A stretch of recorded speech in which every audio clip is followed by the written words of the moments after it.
Pollution spirituelle, une émission de Kanefara Koutinetia avec Baba Kinkela Wamazulu. Alors, la question qu'on avait, c'était comment est-ce qu'on est même tombé dans l'esclavage pour commencer? Oui, il est évident aujourd'hui nous rendre compte que nos ancêtres ont commencé, les ancêtres les plus lointains ont commencé, se sont lancés dans des pratiques étranges. Ils ont exploré des mondes lointains et en ont tiré profit. Mais ces forces sur lesquelles nos ancêtres ont mis leur foi se sont démontrées à la fin néfastes. Pourquoi? Parce que ces forces ne pouvaient que les sauver eux-mêmes. Qu'est-ce que je veux dire par là? Dans le passé, les gens les plus puissants, les gens les plus forts, sur lesquels le peuple, sur lesquels les nations avaient posé leur foi sur leur capacité à les sauver. Quand l'ennemi est arrivé avec les canons, ces esprits ont fui. Ces esprits, ces forces ne se sont pas montrées à la hauteur. Les seules personnes qui ont été en mesure de se sauver sont ceux qui ont compris la vraie nature de ces forces. Qu'est-ce qu'ils ont fait? Ils se sont transformés en serpents, ils se sont transformés en gorilles, ils se sont transformés en léopards, en lions, et ils ont pris la fuite. Quand nous parlons de ces forces-là, il est très important de comprendre que dans le cosmos, il y a une force positive, la pollution. Toute émanation d'énergie peut produire une pollution. Les forces que nous ont commencé à utiliser nos ancêtres depuis très longtemps ont commencé à polluer. C'est quel genre de pollution? Ça, c'est de la pollution spirituelle ou de la pollution énergétique, mais c'est de l'énergie qui n'est pas censée être à côté des humains. Ce sont des forces provenant des mondes dont la polarité des fois est inverse à la nôtre. Et quand ces forces-là sont à côté de nous, ils commencent à charger notre monde d'une énergie contraire à ce monde-là. Et quand cette énergie-là commence à se manifester sur le plan physique, ça porte à quoi? La destruction. C'est ce qui a attiré les esclavagistes en premier temps. C'est comme quand quelqu'un a un groupe électrogène chez lui. Tu as un groupe électrogène ne peut pas nourrir d'électricité 4 maisons. C'est juste ta maison. Mais les bruits, c'est pour tout le quartier. La pollution résultant de la consommation du carburant pour produire l'électricité dans ta maison pollue tous les quartiers. C'est pour une personne, une maison avoir de l'électricité, ça crée de la pollution dans tous les quartiers. Et nous-mêmes, quand le pétrole finit et que la machine s'éteint, est aussi pollué. Il vit dans la pollution lui-même. Et les forces qu'ont commencé à utiliser nos ancêtres produisent cela. Et c'est encore aujourd'hui, nous sommes en train de voir les effets de cette pollution-là. La pollution, sur le plan physique, se démontre quand il y a une vaste accumulation. Et dans le monde moderne, nous vivons dans une atmosphère de pollution spirituelle accentuée, de ces forces excentriques, de ces forces qui ne servent que les personnes, de ces forces qui ne servent qu'une famille au détriment de toute la communauté. Chacun chez lui a une force qu'il utilise pour lui. Chacun pour lui a une force qu'il utilise pour son propre rang, comme et ne se rendant pas compte. La présence de ces forces-là pollue, crée de la pollution, apporte de la destruction. Et quand tu vis dans une atmosphère polluée, bien quand même tu as un bénéfice relativement à l'utilisation de cette entité-là, tu es pollué aussi. Il y aura des retombées sur toi aussi. C'est ça qui est aujourd'hui très important. Dans l'époque où nous sommes, il n'y a que la mère divine. Ok? Je ne veux pas sembler excessive là-dessus. Il y a aussi des religions millénaires qui se sont fixées. Ils sont restés échangés. Je ne vais pas aller faire je ne vais pas aller faire des moralités spirituelles aux Indiens d'Amérique. Ok? Je prends un exemple, les Indiens d'Amérique, parce qu'ils sont restés inchangés. Les Sioux d'aujourd'hui et les Sioux d'il y a 15 000 ans sont les mêmes. Les pratiques qu'ils avaient alors et les pratiques qu'ils ont aujourd'hui, ils vont évoluer avec. Mais même de leur côté, nous avons vu une perte des forces.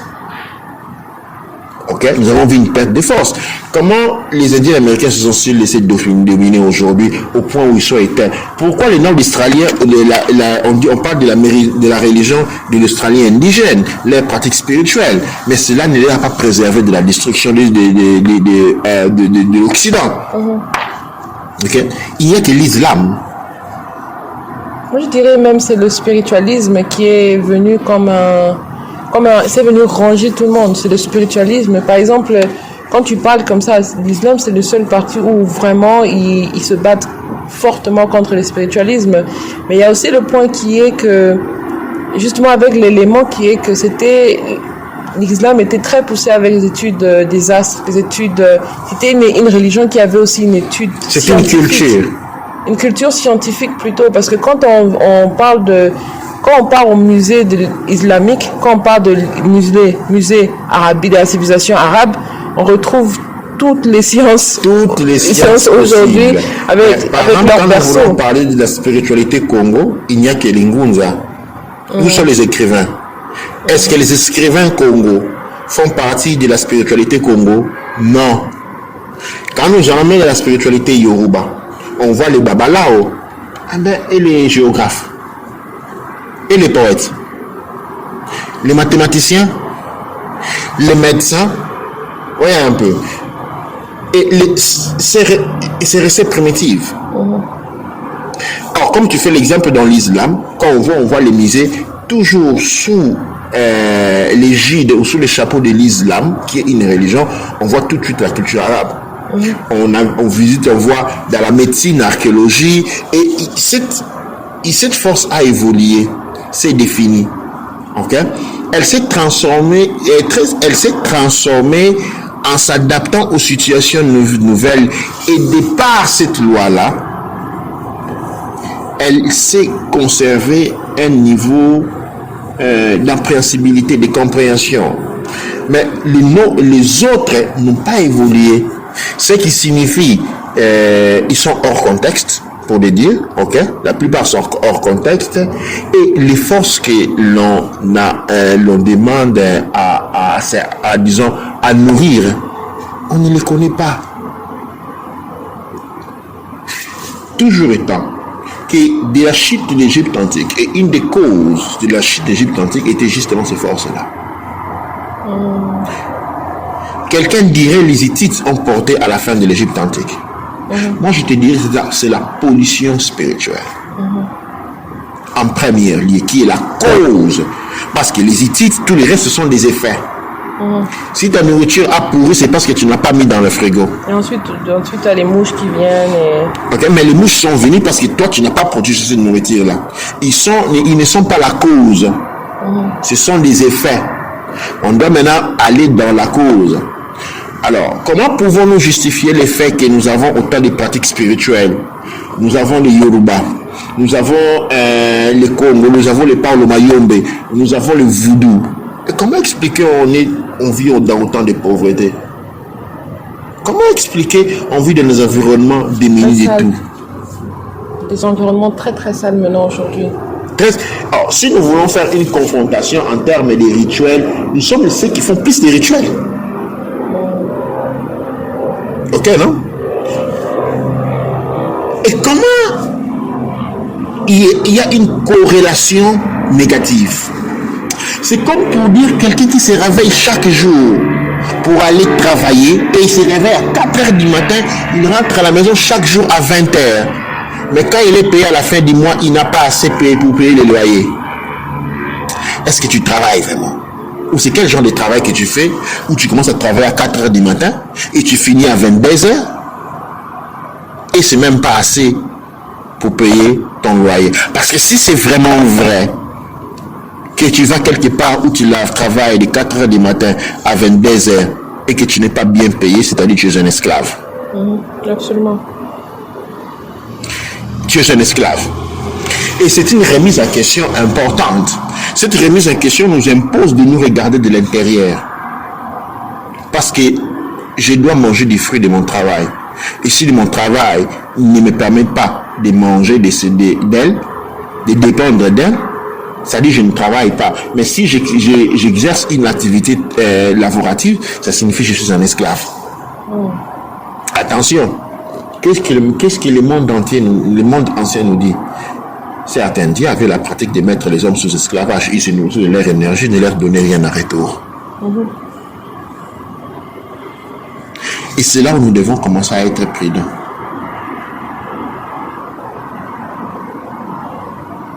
Qui sont ces dieux? Quelles sont ces pratiques? Quels sont les contrats? Quels sont les accords? Parce qu'il s'agit toujours des êtres. Quels sont les accords? Qu'est-ce que nous leur donnons? Qu'est-ce que nous leur recevons? Toute une série de questions qui nous mettent en crise.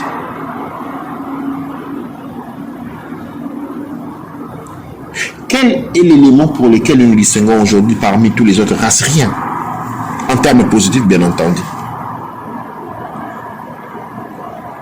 Si sur le plan physique, de la réalité physique, nous sommes nulle part, c'est parce que tout d'abord sur le plan spirituel, nous sommes nulle part non plus.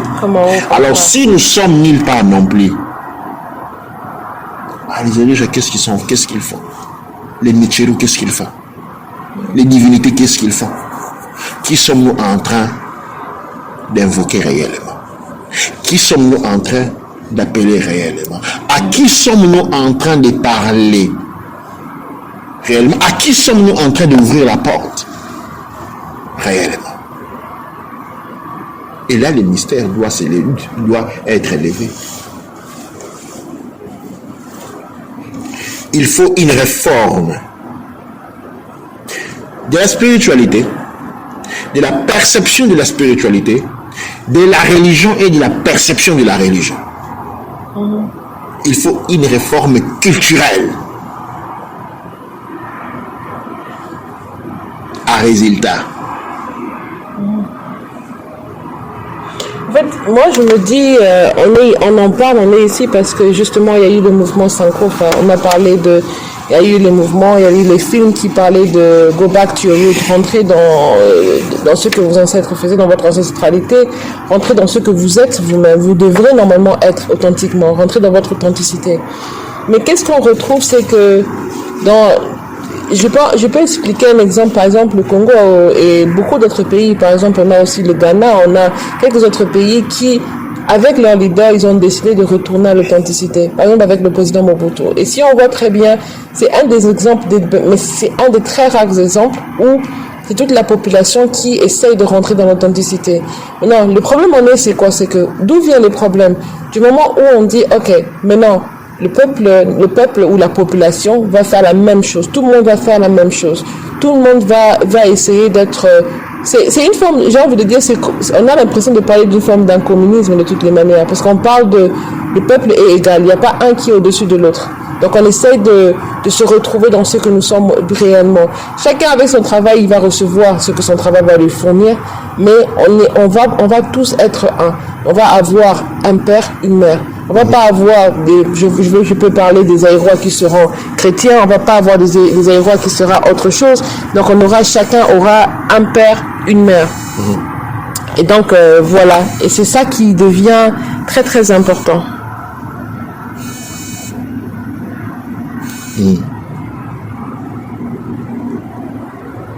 Alors,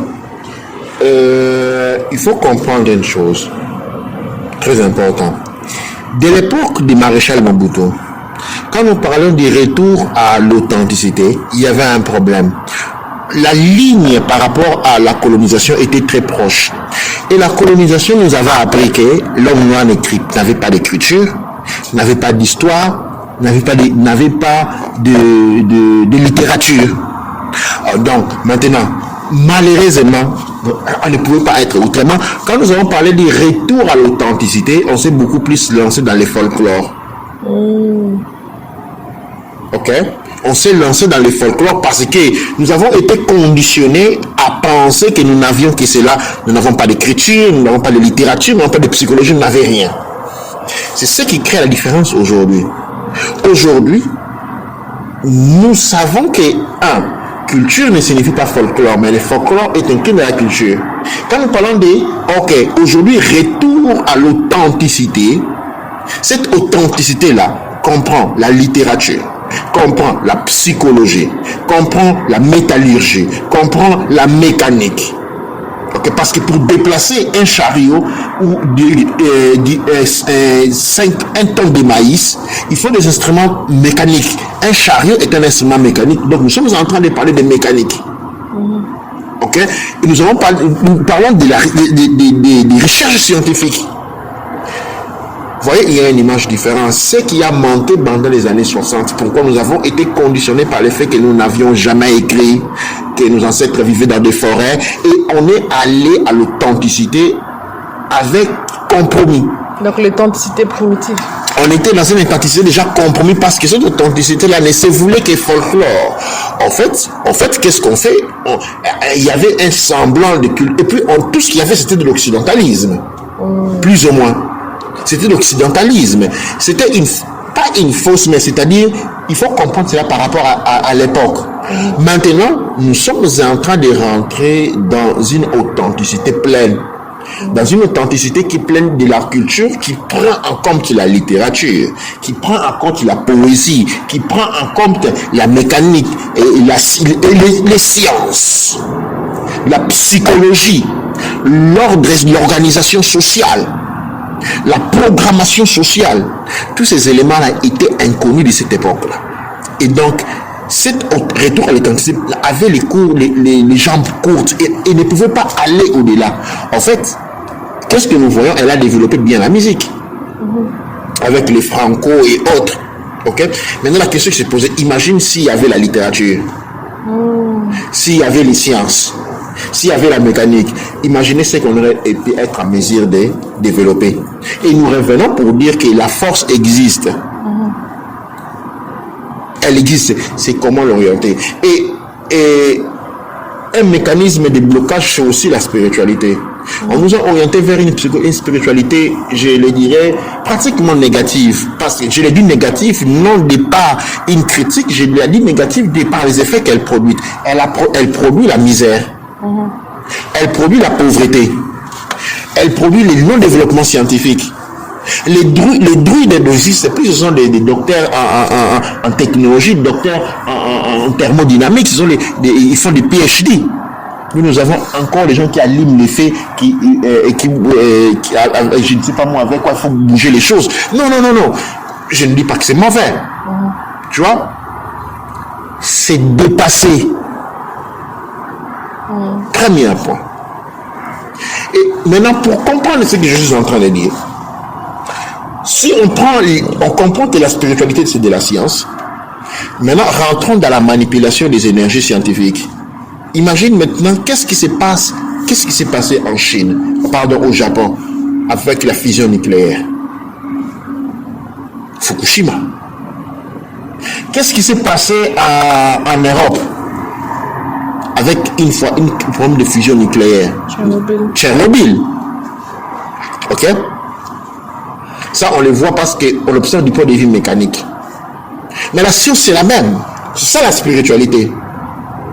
Et nous, le Tchernobyl et le Fukushima, nous l'avons eu.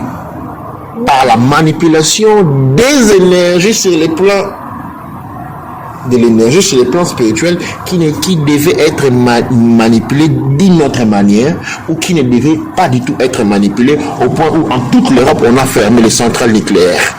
Pourquoi? On cherche de l'énergie renouvelable. Ok? Et nous, on utilise les mêmes énergies nucléaires. C'est pourquoi je parle de la réforme. Parce qu'à travers la réforme, nous voulons des énergies renouvelables. Des énergies renouvelables. Le monde est une question énergétique. L'existence est une question énergétique. Et ce que nous avons vu manipuler jusqu'à aujourd'hui, ce sont des véritables énergies nucléaires instables. Et qui produisent tout ce que nous sommes en train de voir dans notre monde.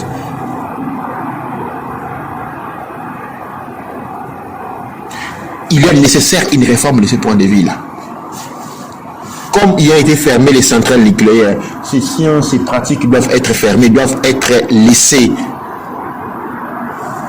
Pas abandonnées, mais nous devons aller au-delà. Et l'au-delà signifie les sciences spirituelles et énergétiques de la divine mère. Il faut développer de l'amour. Il faut développer de la compassion parce que l'amour est renouvelable. L'acceptance. L'acceptance de l'autre. Et cela doit être codifié scientifiquement. Cela doit être l'amour, l'empathie, l'assistance doivent être codifiés spirituellement. La codification de ces éléments sur le plan spirituel et le plan énergétique apporte le bien-être, le progrès, le développement. Nos ancêtres s'étaient fait orgueilleux. Ils ont pensé devenir Dieu. Chacun se pensait invincible de la nature des contrats qu'ils avaient avec les êtres inorganiques. Ils s'étaient construits des grandes maisons à la gloire. Des grands maîtres en manipulation énergétique. Et ils avaient pensé qu'avec cela, ils allaient battre les prédateurs, venir avec les canons à feu. Mais quand les fonds à feu ont rebombé, bon nombre d'entre eux sont finis en esclavage. Bon nombre sont retrouvés dans le cadre des bateaux ligotés de la mer aux pieds. Les êtres organiques ne les ont pas aidés. Leurs dieux ne les ont pas aidés.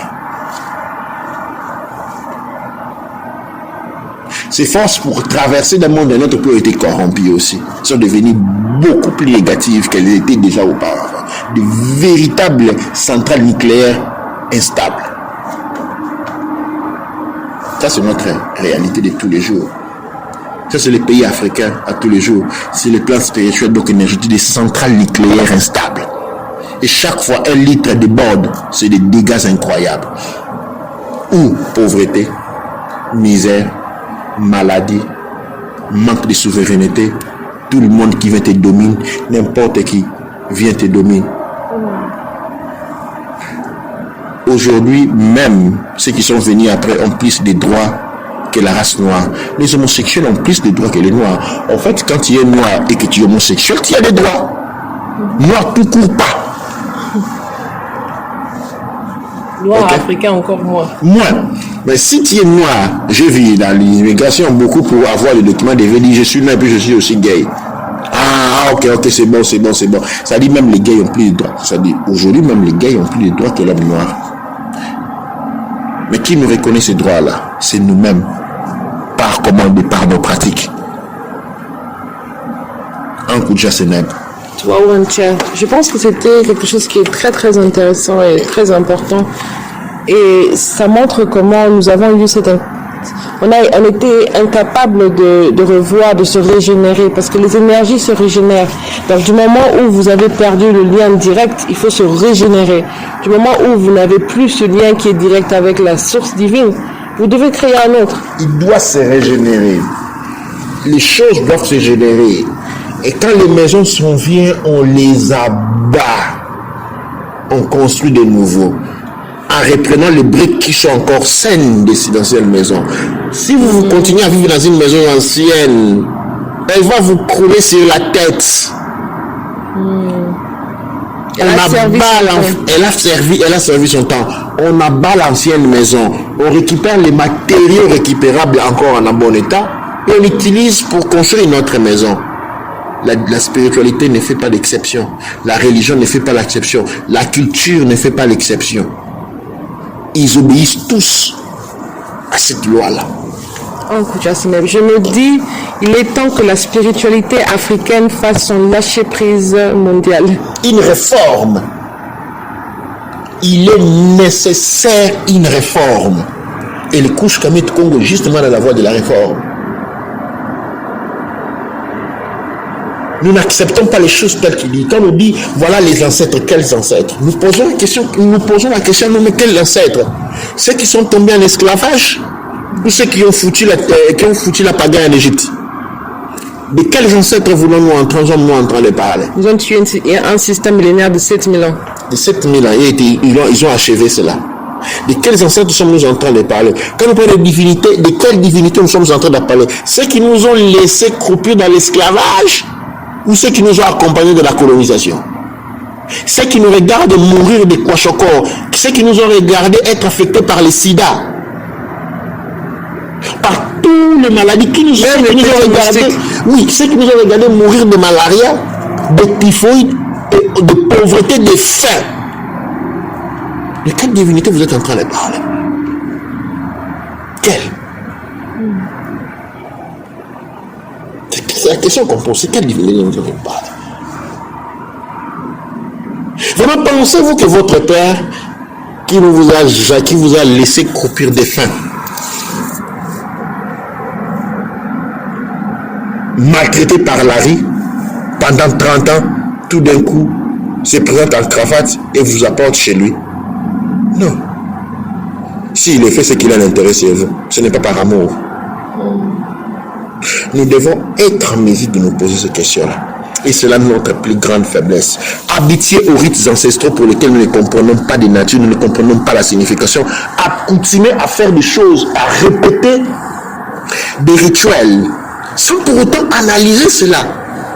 Quelle est l'utilité de ces rituels? Qu'est-ce qui devait donner en retour? Lavons-nous. Parce que tous les autres l'ont. Les Bouddhas Ashur en Chine, ils ont bâti les Américains. Mahomet Assir dans le Moyen-Orient, ils ont dépassé les Européens.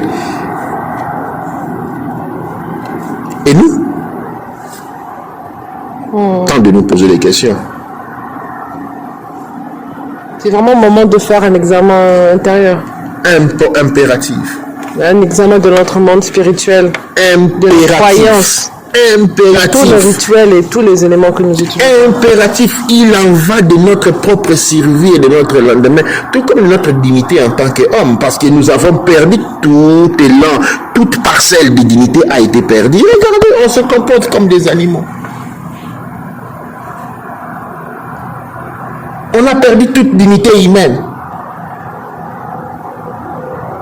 Et nous devons comprendre cela, nous devons réaliser cela. Ou du moins ceux qui ont encore quelques énergies pour comprendre, parce que la plupart n'ont plus d'énergie du tout, ne même plus répondre. Tu sais, quand tu es trop fatigué, tu es tellement fatigué que tu ne peux même plus dormir. Parce que même pour dormir, tu as besoin de l'énergie pour dormir. Et quand tu es trop fatigué, tu ne peux pas dormir. Quand tu as trop faim, tu ne sais plus manger.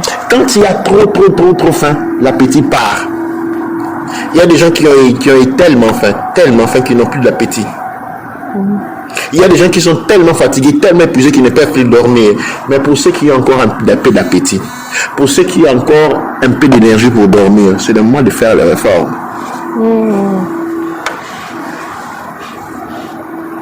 Uncle Jason. To our chair.